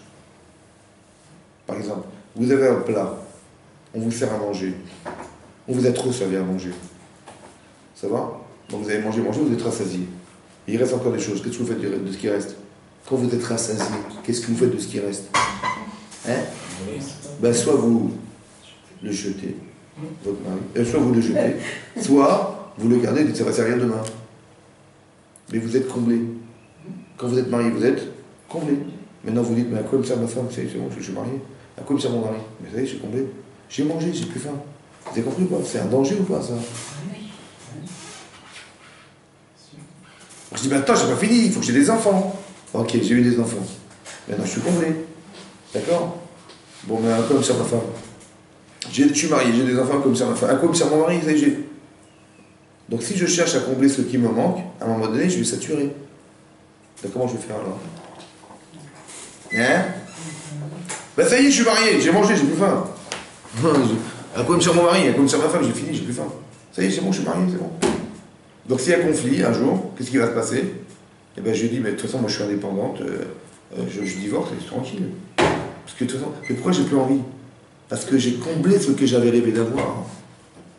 Vous comprenez ou pas? C'est le danger, ça vous comprenez ou pas? Ah, comment ça sort alors? Hein? Je crée des... C'est pas évident. Hein. Créer de quoi? Qu'est-ce qu'on va créer? Quoi? Des manques? On va s'inventer des manques. Des manques. Comment? Bah oui. C'est autre envie. Très bien. Avec la même personne. Et c'est pas un peu égoïste, franchement? Est-ce que c'est l'esprit d'un homme marié ou d'une femme mariée ou c'est l'esprit d'un célibataire? Je vais voir, tiens, je vais essayer de savoir qu'est-ce qu'il manque. C'est comme ça qu'on réfléchit. Hein? Les juifs du 12e arrondissement de Paris. C'est quoi la différence entre avant le mariage et après le mariage? C'est quoi la différence? Avant le mariage, quand sa femme a fait tomber, sa fiancée fait tomber un mouchoir, qu'est-ce qu'on fait? On se précipite pour le ramasser, et quand on est marié, voilà, tu vois qu'il trouve ton fou majeur. Ramasse ton mouchoir. C'est quoi la différence? Ben avant, on espérait qu'elle allait m'épouser, donc je fais tous les efforts parce que le manque, j'espère qu'elle va se marier avec moi, je fais tous les efforts pour combler ce manque. Et maintenant qu'il est comblé, que je vous donne un restaurant du genre, moi, j'ai plus besoin, vous avez compris ce qui se passe, c'est un truc de malade. Hein, donc qu'est-ce qu'il faut faire alors? Il faut peut-être être alerte à ce qu'Hachem attend de nous à chaque fois, plutôt que de se référer. Ah mais là vous êtes en mariage, là, je suis pas caché, je suis en train de... Je suis marié là. Ça y est, je suis marié maintenant, je suis marié, je suis tranquille. Ça y est, je me suis casé maintenant. Yeshlano Khatan casé. On est casé. Hein? Ah, comment ça se réfléchit alors? Alors on continue. Hein? Faut réfléchir. Dieu est grand. Dieu est... Peut-être qu'il faut réfléchir comme ça, écoutez-moi bien. Il ne faut plus réfléchir à ce qui me manque, mais il faut réfléchir à ce qui manque. Réfléchir, écoutez-moi bien. La différence entre avant et après, je pense, donc je suis, c'est qu'au départ, j'essaie de rechercher ce qui me manque. Donc je veux me marier, avoir des enfants, je veux avoir un couple, machin, une famille. Donc c'est ce qui me manque. Mais quand je l'ai comblé, à chaque fois j'ai comblé le vide. À la fin, qu'est-ce qui me manque? Il me manque rien. Et ça, je me rends compte que je suis piégé maintenant. Parce qu'il ne me manque rien et je vais avec une femme et j'ai des contraintes et des machins, ça ne m'intéresse pas.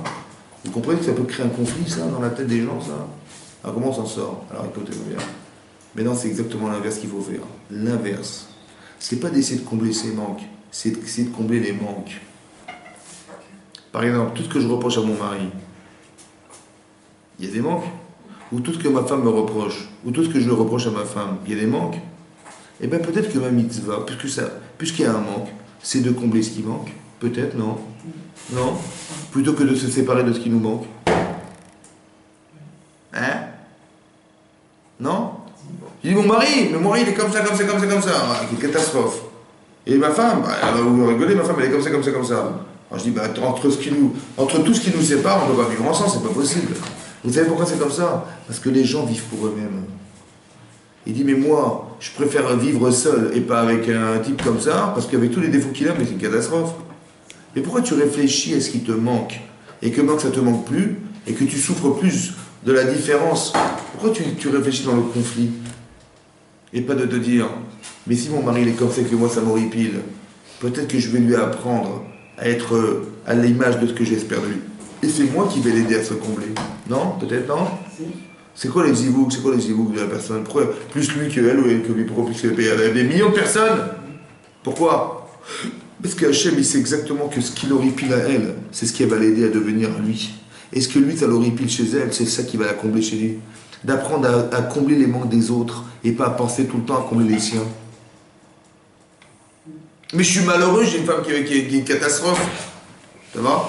Et pourquoi je pense comme ça? Parce que maintenant que je me suis casé, maintenant que j'ai comblé ce que j'espérais avoir, je l'ai eu. À quoi me faire? À quoi d'avoir les inconvénients? Mais ça ne m'intéresse pas. Mais je réfléchis comme un célibataire. Non, réfléchis maintenant par amour pour elle, de savoir qu'elle a un problème et essaie de l'aider à combler celui, toi, et de là à combler ça, ou l'inverse. Tu vois que ton mari a un problème. Pourquoi par amour pour lui, tu ne vas pas essayer de combler le manque? Mais ça, c'est sans fin, ça vaut donc plus bas. Mais l'énorme chose qu'on va gagner, c'est que maintenant, on aura un couple épanoui. C'est là qu'on va être heureux, vous avez compris? Lorsqu'on se sera débarrassé de tout ce qui nous sépare. Donc au départ, j'ai essayé de combler un manque chez moi, mais après je me suis rendu compte que je peux aussi combler le manque des autres. C'est ça le couple en fait, vous avez compris ou pas? C'est ça que Korach n'a pas compris. C'est que la fonction de la personne va changer dans l'espoir de combler quelque chose. Pas de combler son kavod, ou de combler ça. Vous avez compris? Tu dis, mais il a nommé quelqu'un d'autre. Mais ça m'en fout ça. C'est là que vous avez compris que psychologiquement je suis en recherche de quelque chose à avoir, et quand on m'a privé de l'avoir, je deviens dingue. Et je crois et j'invente que monsieur, il a tout inventé par lui-même. Ça m'arrange, vous avez compris pas? Pourquoi c'est comme ça? Pourquoi c'est comme ça? C'est l'intérêt personnel, c'est son goût. C'est vrai? C'est vrai. Mais il y a autre chose de plus subtil là-dedans. Écoutez-moi bien. Est-ce que Korach est en souffrance? Oui, c'est sûr. Maintenant, est-ce que son cerveau, il doit trouver des solutions pour soulager sa souffrance? Évidemment. Vous savez ce qu'il va inventer, son cerveau? Que Moshe a tout inventé. Ça va, ça t'arrange? Ça t'arrange? Très bien. Ça t'arrange que la logique, c'est la filiation? Parce que mon grand-père, il avait mes oncles, c'est qui? C'est Amram, et c'est mon père, et c'est les autres. Oui, non. Mais ça t'arrange que toi, tu sois le premier enfant du deuxième enfant de Kéa, ça t'arrange ou pas? Ah oui, parce que ça me permet d'être chef de tribu. Mais c'est qui l'a inventé ça? Ben c'est logique. Mais peut-être que par désespoir d'avoir perdu, tu vas t'inventer une logique pour être l'homme de la situation. Qui c'est qui pense? En fait, en faisant ça, il s'éloigne de la logique d'Hachem, en fait. Comment? En faisant Non mais ça c'est autre chose, écoutez-moi bien. Je suis en train d'expliquer un fonctionnement mental, qui est de dire, j'ai envie d'être chef de tribu. J'ai envie. Donc je vais réfléchir comment je vais l'être. Donc je me suis inventé une logique qui est la filiation. Ça va ou pas? Mais c'est qui pense en fait? C'est l'homme qui pense ou c'est le désir qui le fait penser? Le désir. C'est gravissime ça. Vous avez compris pas? Parce que pourquoi je dis ça? Parce que objectivement, quand je pose le problème objectivement, je dis voilà, Moshe, il est le fils d'Amram, ouais, et Hachem a nommé Elisabeth Ben Uziel. Ah tiens, manifestement, on n'a pas suivi l'ordre généalogique de la famille. C'est bizarre, non? Oui, non. Qu'est-ce que ça vous dit, vous? Peut-être que ce n'est pas un problème de filiation. Peut-être que c'est un problème de compétence. Moshe, il n'a pas été choisi parce qu'il est fils d'Amram. Il a été choisi parce qu'il a la compétence d'être un roi. Son frère Aaron, pourquoi il a choisi Cohen Gadol? Parce qu'il est Shalom, il est Béchalom. Il peut être un Cohen, faire le Shalom entre les hommes et Hachem, oui ou non? Il est Gadol. Il est Rodef Shalom, il court après le Shalom, donc c'est normal, il est gadol dans sa démarche. Donc c'est logique ou pas? Pourquoi tu as cru que c'est un problème de filiation? Genre piston, le frangin, le machin, un peu. Mais non, c'est un problème de compétence. Donc pourquoi il n'a pas regardé les compétences? Parce que compenser compétence, c'est une souffrance, parce que soi-disant il n'est pas compétent. Mais est-ce que mon cerveau il me fait souffrir?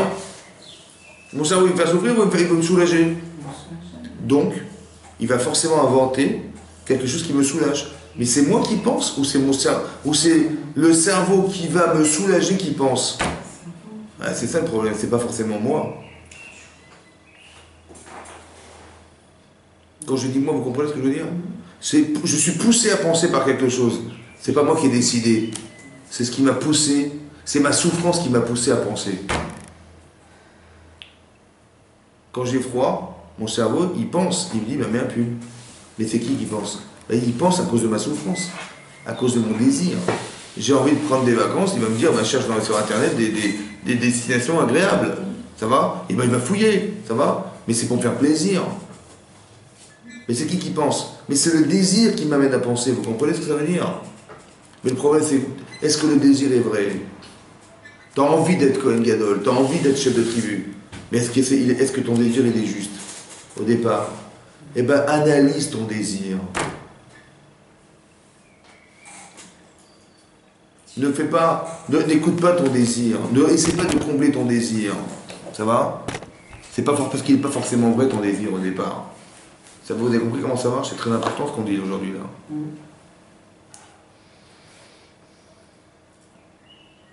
Je veux tous les lèvres.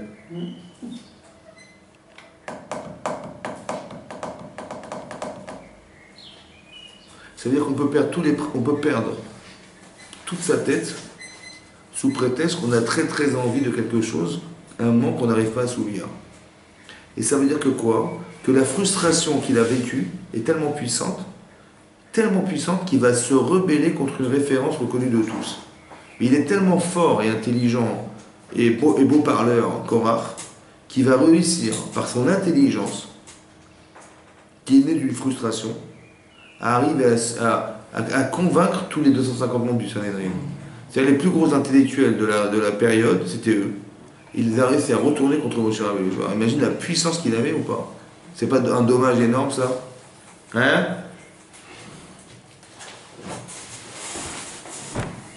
Comment le Yitzhak il peut nous tourner la tête? Parce que monsieur il est fier, ou parce que jaloux, parce qu'il s'est donné un espoir ou une ambition qui va au-delà de toute forme, et que quand on lui en met des bâtons dans les roues, monsieur il ne supporte pas. Et il croit que c'est qui lui fait des bâtons? C'est Moshe. Est-ce que c'est un tzaddik Korach? Au départ, bien sûr. Bien sûr. Mais il faut faire attention à ça. Qu'on peut être un tzaddik qui a des ambitions extraordinaires, et en fait on est manipulé dans la tzidkout. Comme qui? Comme qui? Comme les fils de... Comme Myriam. Elle est sûre qu'elle va faire une mitzvah. Elle va réconcilier son frère et sa femme, comme elle a réconcilié ses parents. Et comment elle est manipulée dans l'Yetzirah, qu'elle va faire du lachon hara en pensant qu'elle va faire une mitzvah. Vous avez compris ou pas? C'est de la manipulation intellectuelle qui vient d'un désir de mitzvah au départ. Hein? Attention. Hein? Fais attention. Mais c'est ce que je vous dis, c'est l'être humain. C'est comme ça qu'on est en fait. C'est la nature humaine, on parle que de la nature humaine. Tout ça, c'est pas faire la génération quoi, c'est pour expliquer la nature humaine. On peut se tromper facilement. Oui, bah c'est faire attention. Ça va, il faut faire attention. Que les sentiments qu'on a, il faut les analyser. Est-ce que, vous savez quoi? Je vais ressentir quelque chose. Est-ce que ce que je pense a de l'avenir? Ou ce que je pense n'a pas d'avenir? Je ressens n'a pas d'avenir. Si ça n'a pas d'avenir, c'est une avéra. Ça a de l'avenir, c'est bizarre. Mais de croire que je vais être obligé de retirer tout ce qui existe autour de moi pour arriver à faire ce que je veux faire, c'est forcément une avéra. C'est comme ça.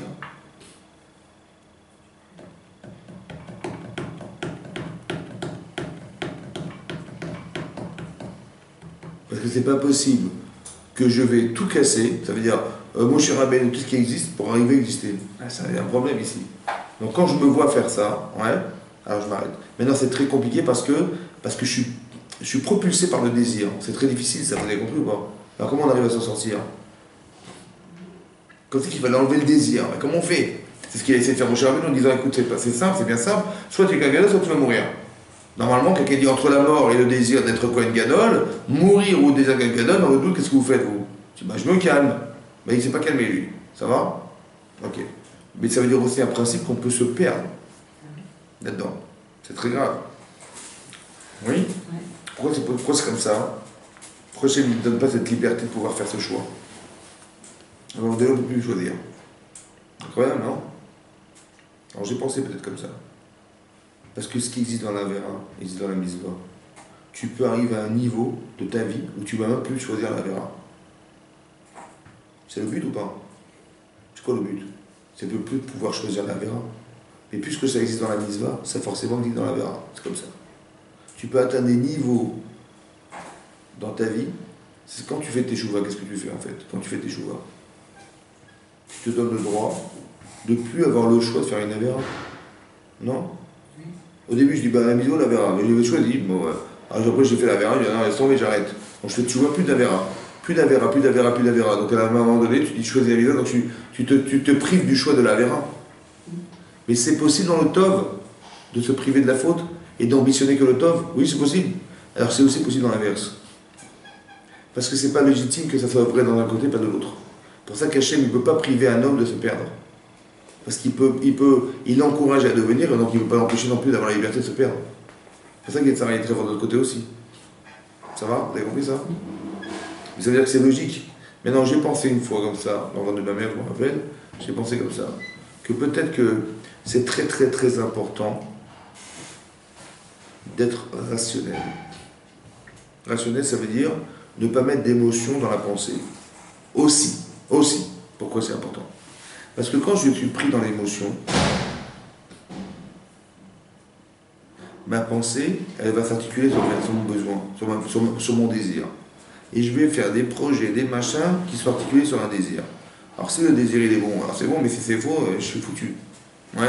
Comment je vais pouvoir analyser que le choix que j'ai fait de ma vie il est juste? Comment je vais faire? Oui. Alors je vais rationaliser. Pas dire moi, mais dire A, B, C. Mathématiques. Alors je vais dire comme ça. Voilà, il y a un monsieur, il s'appelle A. Ce monsieur A, il nous a sortis d'Égypte. Ce monsieur A, on était devant la mer Rouge, il nous a ouvert la mer Rouge. Ce monsieur A, il nous a permis d'avoir la Torah, sans lui c'est impossible, ce monsieur A. Et ce monsieur A, il nous a permis d'avoir la main dans le désert, on a survécu pendant toutes ces années dans le désert grâce à lui. Voilà ce monsieur. Bon, vous avez compris, vous avez entendu, c'est A, lui s'appelle A. Il y a un B qui vient, qui prétend qu'il devait recevoir monsieur l'année Sioud, il n'a pas eu, il s'est vexé, machin, il a tout cassé, tout, il a essayé de détruire A. Ah bon? Ouais. Et bien ce monsieur là, il a pensé que c'était un imposteur. Mais comment tu peux dire de A qu'il est imposteur alors que sans lui on pouvait rien faire, ça va? Et tout à coup, voilà ce qui s'est passé, et donc il a essayé de détruire. Et qui est-ce qu'on a nommé à la place de B? On a nommé C, qui était un C qui a finalement été choisi comme chef de tribu. Voilà. Bon, qu'est-ce que vous en pensez? Vous avez compris? C'est plus facile de juger quand il n'y a pas d'émotion. Ça veut dire que pour s'en sortir, peut-être ça vaut la peine d'être rationnel, de ne pas mettre des noms dans les gens. Ouais, parce que quand je mets des noms, je mets des frustrations, je mets des vexations, je mets des machins, tout ça se mélange et j'arrive plus à réfléchir. Mettez des A et des B et des C, 10 il. Et quand on dit il, c'est plus moi. Donc quand c'est plus moi. Vous avez compris? Il n'y a plus de moi là-dedans. Et c'est plus facile de juger une situation neutre que d'une situation émotionnellement touchante. Parce qu'on dira, oui, d'accord, c'est bien beau tout ça, mais quand même, il m'a fait ça, il m'a fait ça, tu vois. Et quand c'est comme ça, on n'arrive plus à réfléchir. Par contre, si on rationalise, on dit, mais il est fou ce A là, il est fou ce B de vouloir éliminer le A là, c'est pas possible. De façon logique, vous avez compris? Quand c'est neutre, c'est logique. Mais quand c'est émotionnel, on arrive à s'inventer une logique qui nous arrange. C'est ça que je vous explique. C'est ça le personnage de Korach. Faire attention à ça. Ouais. Que la subjectivité du rapport qu'on a à la vie, elle peut nous tromper. Ça va? Il faut faire attention. Il faut avoir une avodat Hashem cohérente. Parce que c'est Hashem qui est derrière. Et quand on a cette émouna-là qui articule nos vies, c'est déjà plus facile. Parce qu'on sait que nous, on doit devenir des gens. Et après, parce qu'il viendra, c'est Hashem qui décidera. Donc, si j'ai eu, ce que j'ai pas eu, j'espérais ça, je l'ai pas eu, je dis, c'est Hashem qui a décidé pour le mieux. Ça va? Et quand c'est vécu de cette manière, j'ai une exigence, c'est d'être. Et parce que j'ai réussi à être, tant mieux. Et si j'ai pas réussi, ça veut dire que j'ai autre chose. C'est comme ça que je réfléchis. Pas de dire, tiens, il m'a pris ma place, il m'a pris ma machin, comme si il m'avait pris ma place. Mais non, mais c'est Dieu qui articule tout derrière. Il m'a rien pris du tout, vous avez compris ou pas? Et puis, quand je réfléchis, tiens, il a un rôle qui n'est pas le mien, tant mieux pour lui. Vous avez compris? Il faut réfléchir avec ahava, avec, comment vous dire, sans animosité, sans conflit, tous ces mélanges de bêtises qui se mélangent, qui font qu'on crée des conflits, parce qu'en fait, au fond, on essaie d'avoir. Alors que si tu essayes d'être, c'est déjà plus facile de dire, tiens, il est vraiment pas comme moi, il a eu un avoir qui ne correspond pas à ce que je suis, parce qu'il est autre chose, Et ça change toute la vie, ça. Vous avez compris? Chazakou. Baruch Hashem. D'accord, si vous voulez